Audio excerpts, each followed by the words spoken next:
Sir, what are the top three challenges on the African continent?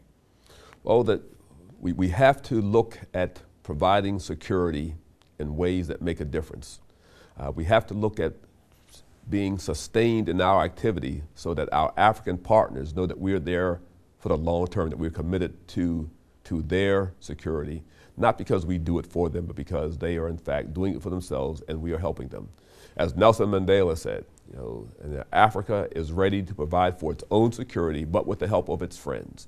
So that's what we are there trying to do. And we doing it in a context of a series of past activities, from colonialism to apartheid, and things that have not been kind to the people of Africa. And so as we attempt to overcome some of that, as we work with our friends today, committing ourselves to their best interests, because by doing so, our best interests are served as well. And so the challenges of converting, of the process of transforming that they are going through, our ability to help them to transform their militaries into more professional forces, to transform their militaries into institutions that represent effectively and legitimately how militaries perform in societies, being responsible to their leaders, their elected civilian leaders, how militaries are responsive to their civil authority, how militaries perform as protectors of their people as opposed to oppressors of their people. And so as we work across the continent, again, the continent of Africa, as you know, is huge. There's no country of Africa. There are 53 nations. The continent of Africa, you could put the continent of the United States 3 times inside. Huge, huge areas. And they're different, they're diverse. The countries are different, the regions are different. So how we understand that difference so that when we do our work, it has its best chance of producing the outcomes that will lead to increased stability, something that we pay attention to and we're always focused on.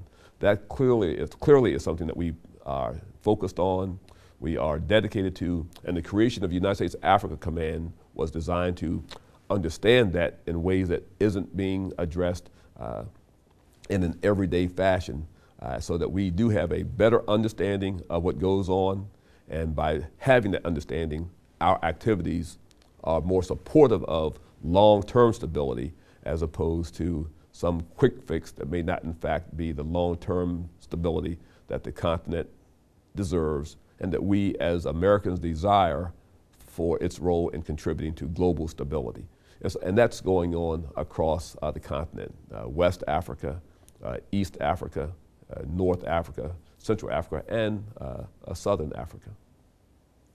Can you tell me about a time, sir, where you went to Africa and actually saw that, you guys are making a difference, like how you felt, things like that? Oh, it happens all the time. I travel to the continent almost on a monthly basis, visiting the various nations. And when I go to the continent and I see in a country where 2 soldiers or 2 sailors or a platoon of Marines or have contributed to some additional effectiveness, it's gratifying. We have a program whereby we recently completed a major exercise that was headed by my United States Army Africa component to assist the nations in East Africa to increase their capacity to deal with a humanitarian crisis and disaster relief. Bringing those nations together as those nations came together and seeing them work to address common problems, how they would work together to solve regional problems, very, very gratifying.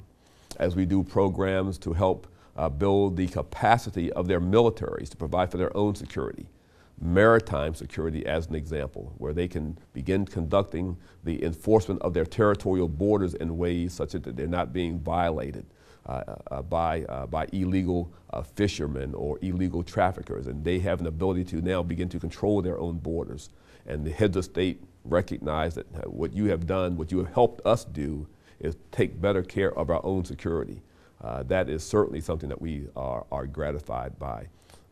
We are gratified when we can contribute to their professional development. You are a product of Army schools. And we can send our non-commissioned officers there and help them with the professionalization of their non-commissioned officer corps. That goes on a constant basis. And as a result of that, you see a young soldier there in one of the African militaries who now has more confidence in his or her ability to lead their formations, to act with precision. And it's been because of their having been exposed to something that we have done, some American training. That's gratifying. That's happening every day across the continent, and it's something that we want to continue to commit ourselves to, because when we do that, that helps stabilize the continent. And when that continent is more stable, its people are productive, that is in our interest here in America, given our global society of today.